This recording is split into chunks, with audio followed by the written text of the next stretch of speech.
ધોરણ 4 વિષય ગુજરાતી અને એકમ નંબર છે 10 રંગે સંગે કામ કરો, જેના સંવેદન પોથી સોલ્યુશન માર્ગદર્શનમાં તમારું સ્વાગત છે. જોઈએ આપણે સોલ્યુશન માર્ગદર્શનની અંદર પ્રશ્ન નંબર 1. આડા અવળા અક્ષરોને યોગ્ય ક્રમમાં ગોઠવી અર્થપૂર્ણ શબ્દ બનાવો. હવે અહીંયા જે શબ્દો છે એ શબ્દો કેવા થઈ ગયા? આડા અવળા. વા, દી, લ. હવે આપણે એને સરખા ગોઠવવાના, તો દીવાલ. બરાબર. એવી જ રીતે અહીંયા આપ્યું સે વો પર, તો શું બનશે? પર સે વો. નંબર 3 જોઈએ તો ર ક ચુ બ, તો કચુંબર. ટી ખોલ, તો લ કો ટી. બરાબર. આવી રીતે તમારે સીધા કરવાના છે. પ્રશ્ન નંબર 2. પ્રશ્ન નંબર 2 ની અંદર કીધું છે કે ઉદાહરણ મુજબ શબ્દો લખો અને વાક્યમાં પ્રયોગ કરો. અહીંયા આપ્યું ઉદાહરણમાં પહેલો જ શબ્દ આપેલો વાહ, તો શું વાક્ય બનાવ્યું? વાહ, તારો અવાજ સુંદર છે. એવી જ રીતે આપણે અહીંયા લઈએ અરે, તો કે એનું વાક્ય કેવું બનશે? અરે તમે ક્યારે આવ્યા? શાબાશ, તો શું બનશે? શાબાશ, તે ખૂબ જ સરસ કામ કર્યું. બાપ રે, તો બાપ રે આટલો મોટો સાપ. ઓહ, તો ઓહ આ બગીચો કેટલો સુંદર છે. બરાબર. એવી જ રીતે જોઈએ પ્રશ્ન નંબર 3. પ્રશ્ન નંબર 3 ની અંદર શું સૂચના આપી છે? તો આપેલા કૌંસમાં આપેલા શબ્દોના આધારે 5 લીટી ફકરો લખો. એટલે કે આપણે અહીંયા જે શબ્દો આપ્યા છે એનો ઉપયોગ કરવાનો છે. બરાબર. અને આખો ફકરો લખવાનો છે કે જેમાં એ શબ્દોનો ઉપયોગ થઈ જવો જોઈએ. જોઈએ આપણે. રવિવારની રજા હતી એટલે મેં ઘરની દિવાલ રંગવાનું નક્કી કર્યું. મેં દિવાલ પર સરસ મજાનો રંગ લગાવ્યો. આ કામમાં ખૂબ જ મહેનત લાગી, પણ અંતે દિવાલ ખૂબ જ સુંદર દેખાવા લાગી. મને મારું કામ પૂરું થયેલું જોઈને આનંદ થયો. પ્રશ્ન નંબર 4. ઘટનાક્રમ મુજબ ગોઠવીને લખો. ઘટનાક્રમ મુજબ આપણે ગોઠવવાનું છે. તો અહીંયા આપેલું છે કે ભાઈ પહેલા નંબરનું વાક્ય છે કયા નંબરનું ખરેખર છે?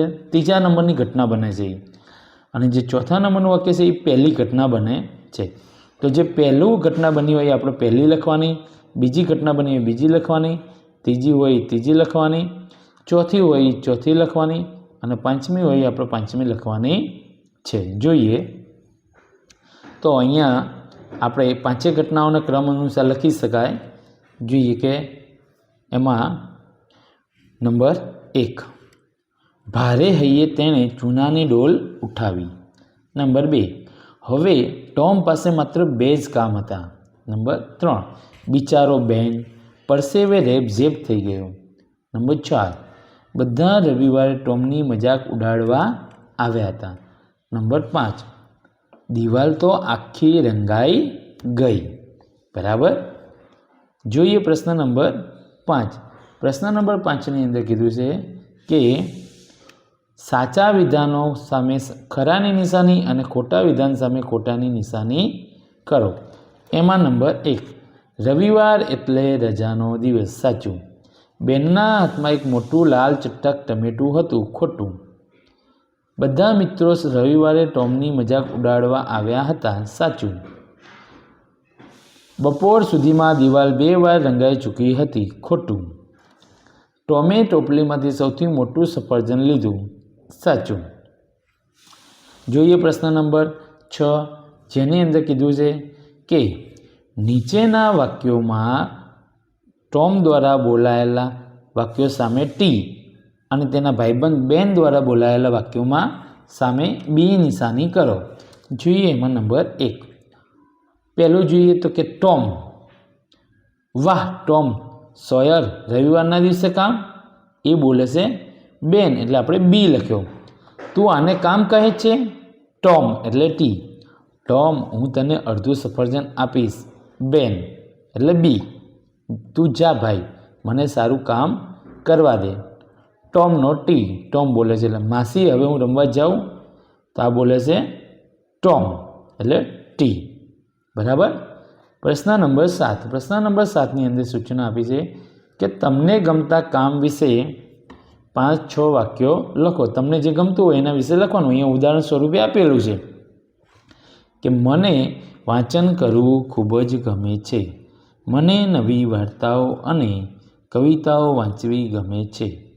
વાંચન કરવાથી મને ઘણી નવી માહિતી મળે છે અને મારા જ્ઞાનમાં વધારો થાય છે. હું દરરોજ થોડો સમય વાંચવા માટે ફાળવું છું. આ પ્રવૃત્તિ મને ખુશ કરે છે. મને મારો સમય સારો પસાર થાય છે. આગળ જોઈએ પ્રશ્ન નંબર 8. પ્રશ્ન નંબર 8ને કીધું છે કે પ્રશ્નોના ઉત્તર આપો. પ્રશ્નોના ઉત્તર આપો. જેમાં જોઈએ આપણે પ્રશ્ન નંબર 1. રજાનો દિવસ હોય ટોમ શું વિચારતો હતો?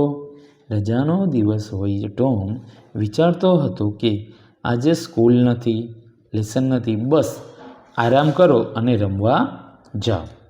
નંબર 2. ટોમના મનમાં કેમ દાજ ચઢી? ટોમને રજાના દિવસે દિવાલ રંગવાનું કામ સોંપવામાં આવ્યું, તેથી તેના મનમાં દાજ ચડી. નંબર 3. કામ કળા પણ હોય છે, સમજાવો. કામ કળા પણ હોય છે, સમજાવો. કોઈ પણ કામ બધાને આવડે નહીં. કામ એ માત્ર કામ નથી હોતું, એ કળા હોય છે. નંબર 4. ટોમ પાસે કયા 2 કામ રહ્યા? ટોમ પાસે 2 કામ હતા. બેનને સૂચનાઓ આપવાનું અને સફરજનના નાના નાના બટકા ભરવાનું. નંબર 5. પોલી માસીને દિવાલ રંગવા બાબતે ટોમ પર કેમ વિશ્વાસ ન થયો? ટોમ સામાન્ય રીતે કામચોર અને રમતિયાળ હતો, તેથી તેણે આટલી ઝડપથી દિવાલ રંગી હશે એ માત્ર પર પોલી માસીને વિશ્વાસ ન થયો. પ્રશ્ન નંબર 8. સૂચના છે માગ્યા મુજબ લખો. બરાબર. એમાં જોઈએ નંબર 1. તું જા ભાઈ, મને મારું કામ કરવા દે. આ વાક્ય કોણ કોને કહે છે? તો ટોમ બેનને કહે છે. નંબર 2. ટોમનો ચહેરો વિલાઈ ગયો. રેખાંકિત રૂઢિપ્રયોગનો અર્થ નીચેનામાંથી કયો છે? ઉદાસ થઈ ગયો. નંબર 3. મને એમની વાત સાચી લાગી.